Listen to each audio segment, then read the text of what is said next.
Okay, so now we're going to continue with the validation. It's obviously, fairly boring, but we need to get this done. And it'll also go over, a few more things that we've looked at and hopefully clarify them better.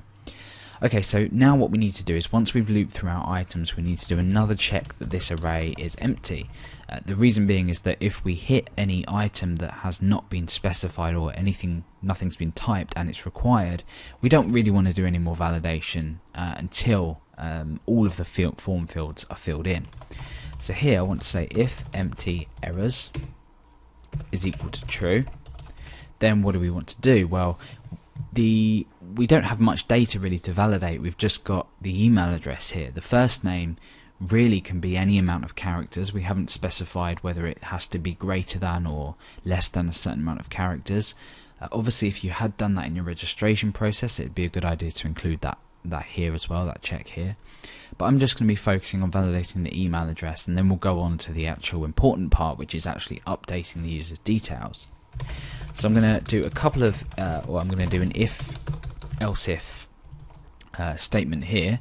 And the first is validating the email address, much like we did down here using filter var, and then we checked if the email exists or not.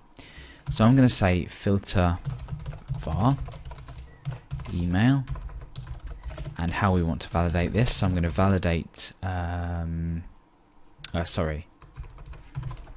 filter validate email. Now if this is equal to false, that means that we have an invalid email address, so we can go ahead and basically just copy this here, paste that in there.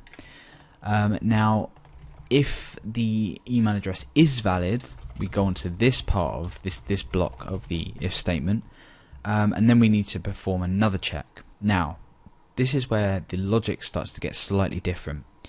Now we need to check if this email address already exists, because if the email address already exists, we can't have another user use it.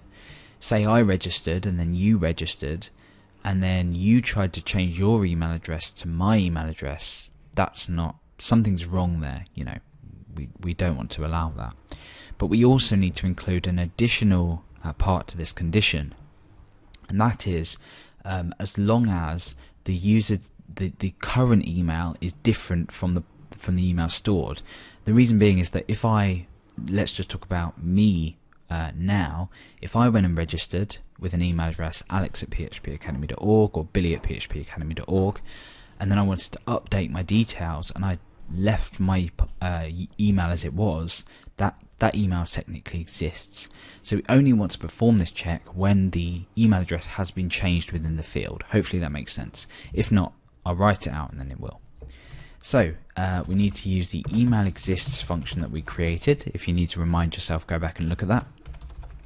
And we're passing through the posted email address. So if email exists is equal to true, then we need to error, but only when as well, so and the user data email, which is our current email address, remember we're using user data down here, doesn't equal the posted email. So we'll take a look at how this works in a moment when we test out all these things. But essentially we need the same error if that email address already exists. And we're done. So let's go ahead and just print our errors. This will just give us a visual representation of our array. I'm going to hit settings and I'm going to click update. Okay, so we've got an undefined variable here. We can go ahead and fix that. So undefined variable email on line 16. Line 16 is here. Okay, so yeah, I've tried to pass through a variable email that unfortunately doesn't exist. It is $_post email that we're validating. So that was a problem there. Okay, so let's go back onto settings. Fine. Let's click update and the array is empty, which is good news. That's what we want to see. If I then go ahead and say don't include my last name, that's fine. No problems. There's nothing's happened really. I know this has popped back, but that's only because we're not actually doing anything once we've clicked update.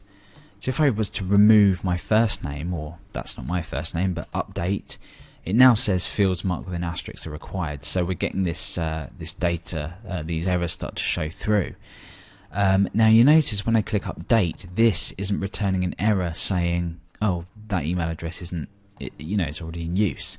If we didn't have this part, let's just cut that out for a moment, and we clicked update, it says, sorry, the email billy@phpacademy.org is already in use, because, you're thinking, hold on, this is my email address, what's the problem? So that's why we included this part in here.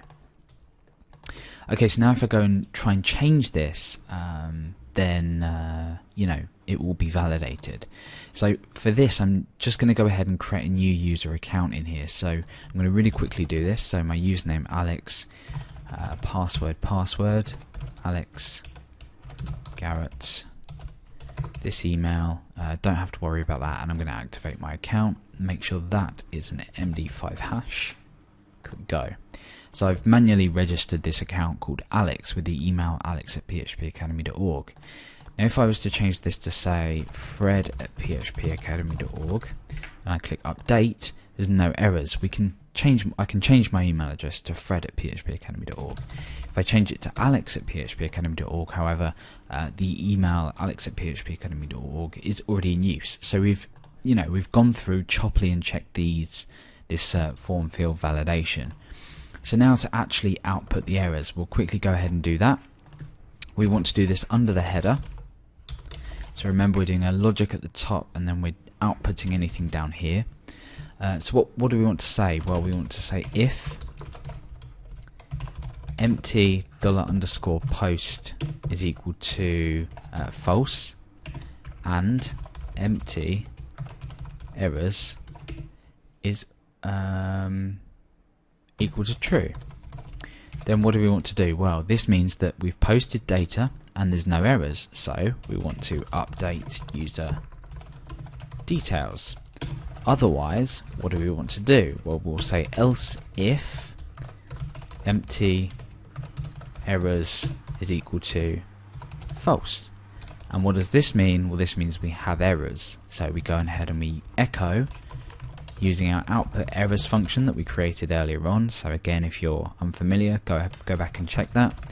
And we echo the errors. Okay, so at the moment we're not doing anything if we are successful. But when we click update, when we click update and we have something wrong, we get this error out here. We get some error business going on. Okay, so now that we've done that, that's perfect. We need to go ahead and actually look at updating our user now. So we're going to look at that in the next part. We're going to be constructing an array of data that we need to pass through to our function to update, exactly like we did in register. We're going to update the details, redirect the user, and show a success message.